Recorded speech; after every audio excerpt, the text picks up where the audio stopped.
je n'avais déjà pas racheté une grosse clientèle. J'ai eu une déperdition les 6 premiers mois de 20%. 7 ans après, sur la clientèle rachetée, il en restait entre 10 et 15%. Moi, j'étais dans une période où j'avais plus confiance en moi. Ça m'a permis aussi psychologiquement de me rebooster. Oui. Et ça, c'était l'élément quasiment, au-delà de l'aspect financier, ça a été l'élément le plus important. Il y a des gens qui ont du réseau, moi, j'ai pas forcément de réseau. Il y a des gens, c'est des bons commerciaux. Moi, comme je dis, je suis pas un commercial, je suis un commerçant. Mais une fois que c'est mis en place, on est plutôt content et on est heureux d'être bien dans sa tête, de voir ce flux client qu'on voyait pas forcément. Alors, des fois, il y a des clients que je n'ai pas fait, mais qui m'ont quand même envoyé du monde. Et sur Prévisibilité, j'ai fait 73 000 € de proposition de mission. Et j'en ai signé 40.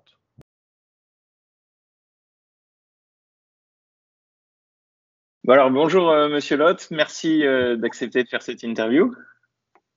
Ben, pas de souci, avec plaisir. Alors, ce que je vous propose, c'est qu'on commence par, si vous vouliez bien vous présenter un peu votre parcours.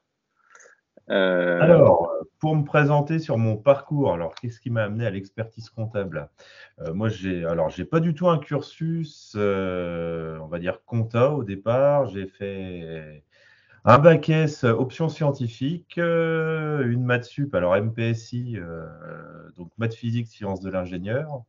Puis j'ai vite vu que une carrière d'ingénieur, ça n'aurait pas été, et puis j'étais pas assez bon là-dedans, on va dire. Il me fallait des choses pratiques. Donc, quand j'ai voulu me reconvertir, je suis tombé sur un article chez ma mamie, un article de l'Union, le journal de Reims, qui parlait du cursus de l'expertise comptable et des études afférentes à l'expertise comptable. Et je me suis dit, tiens, pourquoi pas? Après, mon cœur balançait entre faire des études de compta et prendre une prépa HEC. Et puis, après une année de prépa, j'avais pas envie de retourner sur une année de prépa. Du coup, j'ai fait un peu mon feignant. Je suis allé sur la comptabilité. Voilà. Donc, par un DPECF. Alors, tout ce que je vais citer n'existe plus, mais c'est pas grave. DPECF, DECF, DESCF, et puis en parallèle, un DESS en système d'information. Voilà. Ouais. Voilà le cursus. DEC système d'information, ça vous sert aujourd'hui? Pas du tout. Mais D'accord. c'était pour être trop chaud à la fac pendant 6 mois. Ça me sert pas. Alors, ça m'a ouvert un peu l'esprit sur certaines choses, Ouais. sur ce qu'est la maîtrise d'ouvrage, sur de l'informatique et tout. Mais non, ça, je ne l'ai pas du tout utilisé. C'était pas en plus mon ambition de l'utiliser. C'était un cursus qui se faisait à Reims, en fait, qui était dédié aux étudiants en comptabilité. Et en comptabilité et les étudiants, alors pareil, encore un truc qui n'existe plus, qui s'appelait les MSTCF. Voilà. Donc j'ai fait 6 mois, ce qui m'a surtout permis, suite à donc il y avait un stage longue durée de 4 mois en cabinet, c'est ce qui m'a permis d'intégrer mon premier cabinet, en fait, quand même. Okay. Où je l'ai intégré par rapport à ce cursus de DESS, le cabinet m'avait pris en stage longue durée sur un projet de gestion des connaissances et des compétences. Donc, et alors, ça n'a pas du tout été utilisé non plus. Okay. Et quand est-ce que vous avez été diplômé du coup? Alors, ça, c'était 2004, et puis j'ai eu mon diplôme sur la session de décembre 2008. Oui, c'est ça, décembre 2008. D'accord. Avec ma première installation, entre guillemets, parce que c'était une association, mais avec une gestion de bureau sur Montreuil en avril 2009. Donc, j'ai quitté mon ancien cabinet pour tout de suite prendre un petit bureau d'expertise comptable. Okay. Je suis très vite indépendant et parce que j'aime quand même ça. Et qu'est-ce qui vous avait donc dès votre diplôme, vous vous êtes dit je veux m'installer, en fait, c'est ça? J'ai eu une proposition. En fait, je ne me voyais pas continuer dans mon premier cabinet parce que les perspectives ne m'intéressaient pas, le mode de fonctionnement ne m'intéressait pas forcément. Et je ne voyais pas d'évolution à court terme. On m'en proposait à moyen long terme, enfin entre 5 et 10 ans, mais à court terme, on n'en avait pas proposé, ou du moins je l'avais perçu comme ça. Et j'ai eu une proposition de reprendre un bureau, puis je me suis dit, bon allez, on reconnaît le bon maçon devant, enfin, un bon maçon, ça se reconnaît devant un mur. Je lui ai dit, allez, je me lance. Entre guillemets, ça me coûte rien parce qu'il y avait quelqu'un derrière qui me suivait, en quelque sorte. Donc, j'y suis allé. J'y suis allé. Et je me suis lancé, donc, comme un entrepreneur, en fait, comme mes clients. Ouais. Et quand vous avez pensé vous installer, est-ce que vous vous souvenez des doutes que vous aviez? Est-ce que Oui. si vous n'en aviez pas? Comment je vais trouver du client? Voilà. Pardon? Comment je vais trouver des nouveaux clients? Ouais. C'était le premier doute. Il y avait un peu de doute sur le management, mais pas trop. Techniquement, il n'y avait pas de doute non plus. Après, les premières complexités quand on s'installe, c'est on gère la trésorerie d'une entreprise. Donc, c'est encaissement client. En plus, on avait pris un cabinet quand même qui n'allait pas très bien, qui était en perte de vitesse. Le monsieur qui nous avait vendu, il avait 65 ans, donc les clients avaient l'âge du capitaine. Et ça a été assez vite compliqué sur l'activité, sur le chiffre d'affaires. Et puis voilà, oui, on apprend à gérer la trésorerie d'une boîte. Et encore une fois, comme ses clients, donc c'est hyper formateur parce que j'avais que 28 ans. C'est hyper formateur. C'est en partage d'expérience. Quand je vois des prospects, c'est vrai que c'est toujours utile de leur parler de mon expérience parce qu'ils voient notamment que je suis aussi chef d'entreprise avec les mêmes problématiques qu'eux. Mhm. Voilà. Donc, mais après, non, c'est pas. Comme on dit, la peur n'évite pas le danger. Et puis, au bout d'un moment, il faut bien y aller de toute façon. Et comment s'est passée la reprise du coup? Est-ce que vous avez eu voilà, souvent en reprise, il y a un petit écrémage de clients au début. Il y a eu un gros écrémage de clients. Ouais. Donc, on n'avait déjà pas racheté une grosse clientèle. J'ai eu une déperdition les 6 premiers mois de 20%. Ah oui, quand même. 7 ans après, sur la clientèle rachetée, il en restait entre 10 et 15%. Avec une complexité qui était afférente au cabinet, mais ça, on le savait. Il y avait un client qui faisait 60 000 euros d'honoraires. L'année où je l'ai perdu, j'ai fait la grimace, sachant qu'en plus, je l'avais perdu avec des arriérés d'honoraires, donc c'était double grimace. Donc, les 6 premières années, les clients qui rentraient dans le cabinet, c'était simplement pour compenser les clients qui sortaient. Ah ouais, pas évident quand même. Non, Attendez. c'est difficile. C'est difficile. Ouais, donc 7 ans pour en gros remplacer les clients qui partaient petit à petit. Ouais, en moyenne, ouais, avec un chiffre qui progressait pas, qui des fois baissait un peu d'une année sur l'autre. Non, ça n'a pas été évident. Et puis après, des années, des années compliquées. Comme c'est des petites structures comme ça, on compte sur le bouche à oreille et tout. Et c'est vrai que quand le bouche à oreille vient pas, Ouais. c'est pas si simple que ça, en fait. Voilà. Okay. C'est pas si simple que ça. Donc, alors l'année du Covid, n'en parlons pas. En fait, on va dire 2019-2020, qui étaient pas des super années. Et donc c'est là où c'était une connaissance à vous qui m'avait vous avez recommandé de m'appeler, c'est ça? C'est Thierry Galland dans les Vosges, Ouais. Saint-Denis-des-Vosges. Mais en fait, après, ouais, alors il y avait ça. Il y a eu le fait aussi que je me suis séparé de mon associé. Ah oui. Donc là, j'avais cette clientèle de Montreuil. J'avais ma clientèle aussi locale troyenne. Et nécessairement, il me manquait du chiffre. Il me manquait du chiffre, mais je le savais en me désassociant, je le savais.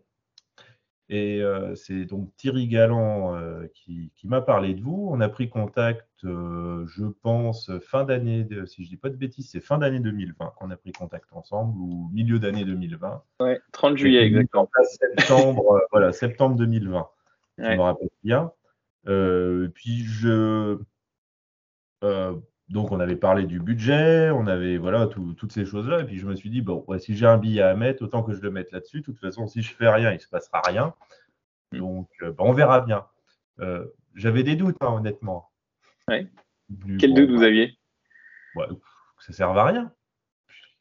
Puis, que ça soit de la poudre de perlimpinpin, on va dire. Et puis, ben, ça a vite pris, en fait, sur Montreuil, ça a vraiment vite pris, avec tout de suite quand même pas mal de prospects. Ouais. Donc, ça m'a bien dynamisé quand même. Et alors, au-delà de l'aspect chiffre en soi, c'est quand on a une petite structure, on voit peu de prospects, on les aborde pas forcément bien. Et puis, quand il y en a un qui arrive, on se dit, bah, celui-ci, il faut le prendre, quoi. Voilà, Mm. c'est un peu l'histoire. Et bah, le fait d'avoir un flux constant, en fait, on s'inquiète moins.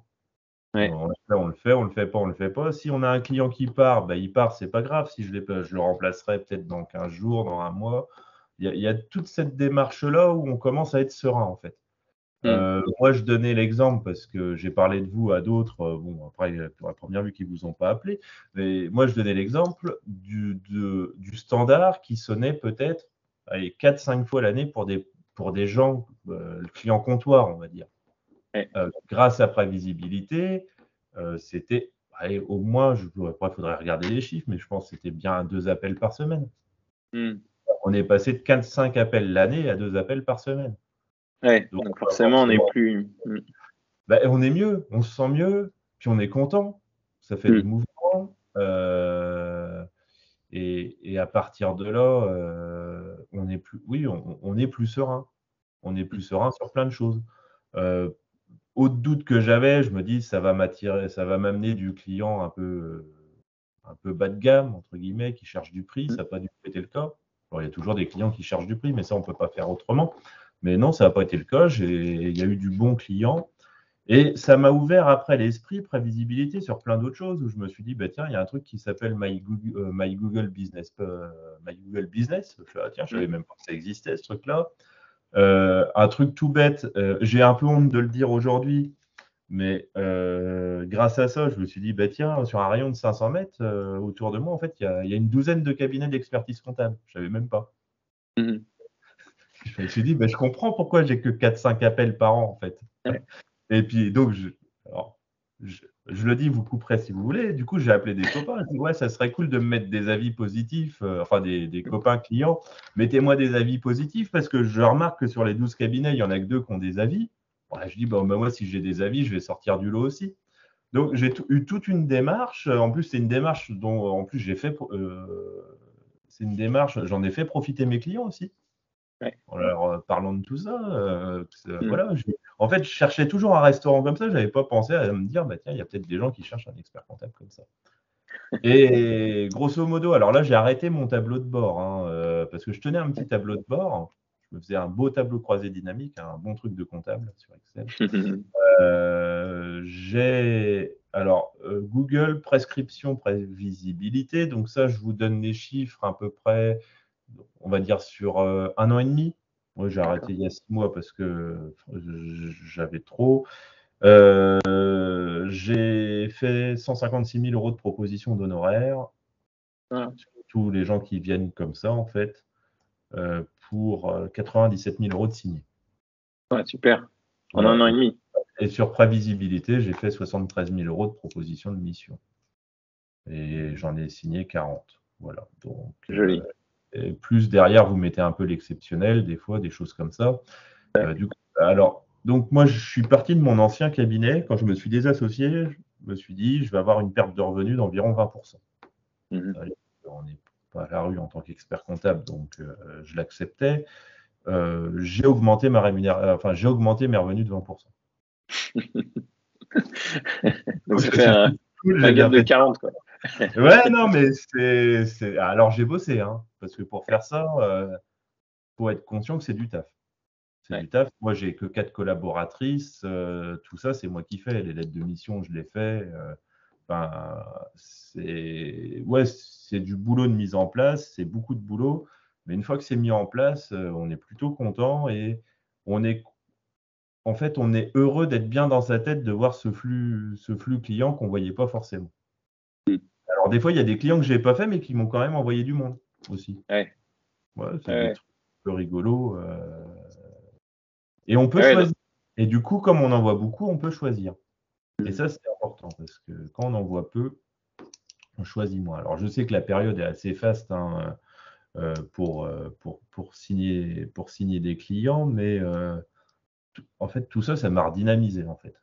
Ouais. Ça m'a redynamisé et à me dire, finalement, il y a des gens qui ont du réseau. Moi, j'ai pas forcément de réseau. Il y a des gens, c'est des bons commerciaux. Moi, comme je dis, je suis pas un commercial, je suis un commerçant. Quand les gens ils viennent me voir, j'essaye d'être un bon commerçant. Sur Montreuil, c'est une clientèle de quartier. J'ai essayé d'être un bon commerçant dans mon quartier de Montreuil. Mhm. Voilà, Et voilà. vous vous souvenez au tout début, combien de temps ça a mis pour recevoir les premiers appels? Ah, ça a été très vite. Ouais. Ah oui, ça a été très vite. Les premières missions, je les ai signées vite. Alors moi, là, je le suivais par année, mais hop. Du coup, je suivais en fonction des supports. Enfin, je me suis fait vraiment le truc, genre responsable marketing de mon cabinet. Mhm. Donc 2020, alors là, j'ai pas fait, donc ça arrivait dès le début d'année. Euh, je pense dans les 2021, 2021. Hop, je vais faire ça. Année 2020. C'est ça. Dès l'année 2020, j'en ai signé. Ouais. Donc sur le dernier quadrimestre, j'en ai signé. Voilà. Et Et encore une fois, je regarde ouais. les clients. Donc j'ai eu un comité d'entreprise, j'ai eu un VTC, j'ai eu pas mal de LMNP parce que il y a beaucoup de gens qui en font. J'ai eu un maçon, tous ces gens-là existent encore. J'ai eu un psychologue, quelques consultants, non, sans que ce soit du tout péjoratif, une architecte, sans que ce soit du tout péjoratif, du bon petit client. Mhm. Voilà. Ouais. Ouais. Et, est-ce que vous avez été surpris du coup de recevoir les appels au début? Autant oui. Oui, D'accord. oui, c'est toujours. On passe du téléphone qui sonne jamais ou qui sonne pour les pages jaunes ou des vendeurs de photocopieurs, des gens qui cherchent un service. Mais du coup, ça fait plaisir. Mhm. C'est pas parce qu'on a peu de prospection en fait qu'on est plus mauvais qu'un autre expert comptable. C'est simplement voilà. Et aujourd'hui, Internet, ça reste un filon. Ouais. Et ça reste surtout dans des endroits comme Paris ou région parisienne où on a peu de visibilité. Mhm. Ouais. Et moi, j'ai une cliente qui fait du bijou fantaisie. Son développement, elle ne l'a fait que par Internet. Mhm. Et c'est là où ça marche aussi pour l'expertise comptable, en fait. Est-ce qu'il y a des erreurs que vous avez commises avec les prospects qu'aujourd'hui vous ne feriez plus? Au départ, comme j'étais content d'en voir, pour les signer, j'ai peut-être tapé un peu bas sur les Ouais. première erreur. Mais j'étais content de les signer, donc bon, c'est Ça met en tout. confiance. Ça, ça c'est la première erreur. Après, j'ai vite corrigé, comme j'ai vu qu'il y en avait quand même pas mal qui arrivaient, voilà, je l'ai fait différemment, mais tant mieux pour les premiers finalement, tant mieux pour eux. Ça, c'est l'erreur. Après, il y a quoi? Faut que je me rappelle des erreurs. Parce qu'il y a des trucs que vous m'avez donné, c'était pas mal. Les gens sur des suivis de projets, enfin des projets qui durent un peu longtemps. Je pense qu'il y a beaucoup de gens qui viennent voir, et ça, j'avais pas eu le cas avant, mais au début, c'est beaucoup de gens qui venaient avec des projets peu concrets ou peu concrétisés. Mhm. Donc, c'était quand même, c'est vrai, de la perte de temps. On n'ose pas leur dire non, mais vous m'aviez donné le truc en disant faites-leur signer quand même une lettre de mission d'accompagnement. Au moins, ils se sentent engagés, ils voient que ça coûte de l'argent. Du coup, dès qu'on faisait signer, c'est bien parce qu'il y en avait au moins trois quarts qui ne signaient pas, ces trucs-là. Donc, moi, je savais à quoi m'en tenir. On perdait Euh, pas de temps. Mhm. euh, oui, non, mais voilà, c'est ça. Ouais. C'est des petits trucs comme ça. Et après, les erreurs, je vais dire non, même si j'avais peu de prospects avant. Bon, j'avais quand même, ça faisait Ouais. 12 ans que je bossais. Donc, dans mon ancien cabinet, j'avais eu en plus un peu de formation commerciale dans mon tout premier cabinet sur les trucs à faire, à pas faire. Alors, je vous dis pas qu'on est toujours bon. Tout ce que je sais, c'est bon, à première vue, j'ai une gueule qui passe pas trop mal. Donc, c'est l'essentiel. c'est l'essentiel. Et donc les grosses erreurs, voilà,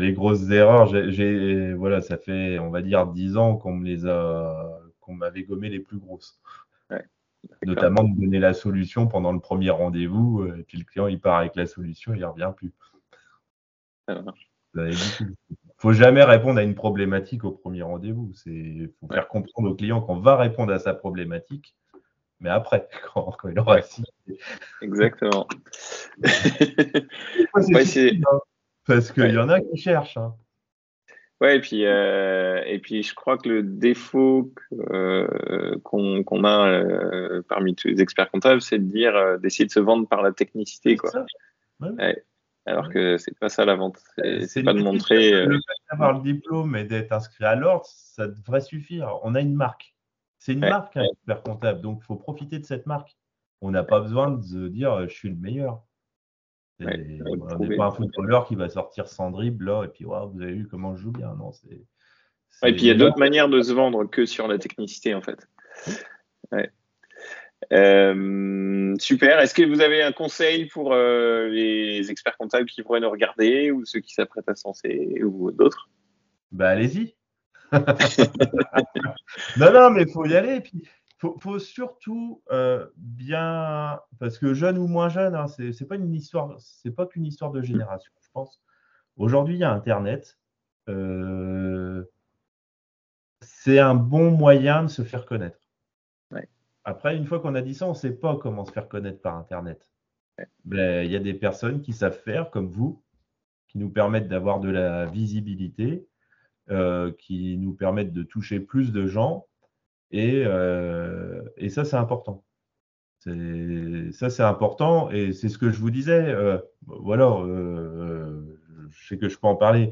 Moi, j'arrête parce qu'aujourd'hui, le projet, je m'associe dans une plus grosse structure, donc j'arrête Prévisibilité. J'arrête pas parce que je suis pas content. J'arrête parce que voilà, il y a un autre projet. Mais comme je vous disais, je suis super heureux de l'avoir fait. 100 fois, je le referai. Voilà. Et moi, j'incite tous les experts comptables. Ça va être des experts comptables ex nihilo. Ça va être des experts comptables de collaboratrices. Il y en a plein qui ont du mal à avoir du prospect ou qui ont envie de se développer un peu, d'y aller. Ouais. Ça, votre truc, celui qui a envie d'y aller, je pense qu'il peut raisonnablement prévoir une embauche tous les 18 mois s'il se lance vraiment. Parce qu'on va parler du budget. Moi, je mettais que 10 € par jour sur Google. Ouais. Voilà. Ça me coûtait 300 € par mois de Google, plus un peu de vous. Mais on va dire sur un budget de 6 000 à 7 000 € annuel, quand je vois ce que j'ai signé, c'est 6 000 à 7 000 € bien dépensés. Voilà. Ouais. Encore Ce serait marrant de calculer la rentabilité dessus. De quoi? Ce serait marrant de calculer la rentabilité. C'est une belle rentabilité. Ouais. C'est une belle rentabilité, mais au-delà de tout ça, c'est vrai que ça. Moi, j'étais dans une période où j'avais plus confiance en moi. Hein, quand je me suis séparé de mon associé, c'était dans un contexte qui n'était pas facile. Et c'est vrai que ça a permis aussi psychologiquement de me rebooster. Ouais. Et ça, c'était l'élément quasiment, au-delà de l'aspect financier, ça a été l'élément le plus important. Ça rejoint ce que vous disiez tout à l'heure, c'est le fait qu'on n'entend pas le téléphone sonner et que tout d'un coup on l'entend et du coup on est plus à l'aise avec les clients, enfin avec les prospects et parce qu'on en voit beaucoup. On a moins peur de pas le citer, on en voit beaucoup et puis et encore une fois, c'est pas parce qu'on n'arrive pas à développer comme il faut sa structure qu'on est un mauvais professionnel. Ça veut rien. Ça veut rien dire. Tout le monde ne peut pas avoir du réseau et je pense encore plus dans Paris ou région parisienne où des fois vous êtes un peu noyé dans la masse. Noyé dans la masse. Alors moi, en plus moi, le cabinet que j'avais repris donc en 2009 sur Montreuil, c'est quand même un cabinet qui était installé depuis 1981. Ah oui. Oui. Donc pas comme si l'installation datait d'hier. Voilà. Après, le truc rigolo, c'est que les collaboratrices se posaient des questions. Ouais, on voit quand même beaucoup de monde en ce moment. Ah oui, par rapport aux années précédentes. Ah oui, ça arrivait tout le temps, il y avait tout le temps des gens. ça allait changer un peu. Donc, en plus, c'est un genre de grand open space, le bureau. Du coup, c'est vrai qu'elle voyait tout le temps défiler des gens. Qu'est-ce qui s'est passé? Ouais, alors j'avais toujours le petit avis. Ah, il a l'air d'être gentil, le monsieur. Non, mais c'était. Enfin, j'ai bien aimé l'expérience. J'ai bien aimé l'expérience. Et puis, en tant qu'expert comptable, on est quand même conseil aussi aux entreprises. Et de s'intéresser à tout ça, c'est très, très intéressant pour les clients. Moi, il y a un client que j'ai signé qui fait pareil, qui achète de la pub Google, Instagram et tout. Quand je suis allé le voir, donc c'était un prospect, que je lui ai parlé de ROI, de machin, tout ça, de clics, du coup par clic, du son budget Google. Il me fait, ben, mon expert actuel, il m'a jamais parlé de ça, il sait même pas ce que c'est. Et quand il voit la facture, il gueule. Non, mais et puis bah, voilà, donc c'est plutôt intéressant. Ouais. C'est plutôt Ouais, je pense intéressant, que ça donne ouais. des idées. Ouais, je pense que ça permet ça met le pied à l'étrier pour parler business, enfin pour parler développement commercial avec ses Oui, clients. et Ouais. d'une autre Parce qu'on est- manière. Ouais, Mhm. c'est vrai ça, j'ai jamais pensé à ça. Ok, Ouais, mais c'est super. parce que j'aime bien ce côté business aussi, hein.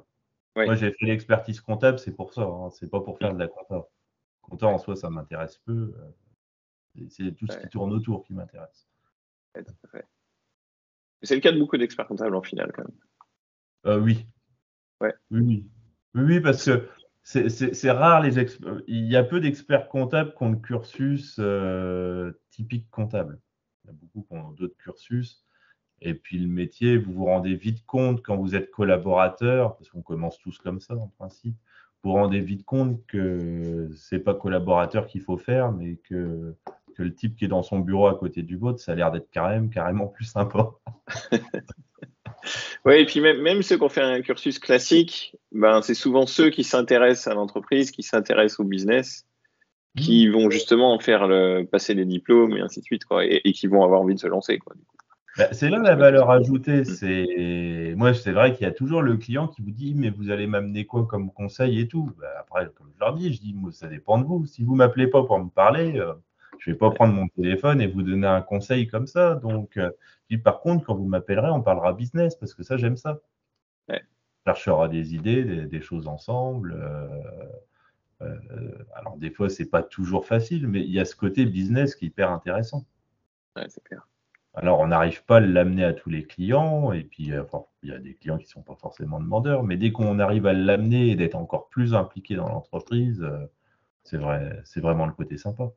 Ouais, C'est un métier de curieux en plus, expert comptable, donc on apprend plein de choses. Toute sa vie, on apprend des choses. Tous les jours, on apprend des choses. Mm. C'est une belle Et, promotion que vous faites. et Ouais, non, mais c'est vrai, ça donne envie. en plus, c'est vrai. C'est vrai. Ouais, Moi, enfin, j'adore ce métier. J'adore ce métier. Je changerais pour rien au monde et 100 fois je leur signerais pour être expert comptable. Quand je vois tous mes copains, plein de copains qui sont ingénieurs, je me dis ben, j'ai bien fait de plus aimer la physique et les maths. ça marche. Bah, écoutez, merci beaucoup, Johan. Si. Et puis, bah, je vous dis à bientôt. Et sinon, bah, à tous les autres, écoutez, vous avez entendu le conseil de Johan, donc bah, contactez-moi. Allez, et bonne soirée. Bonne Au revoir. soirée. Au revoir.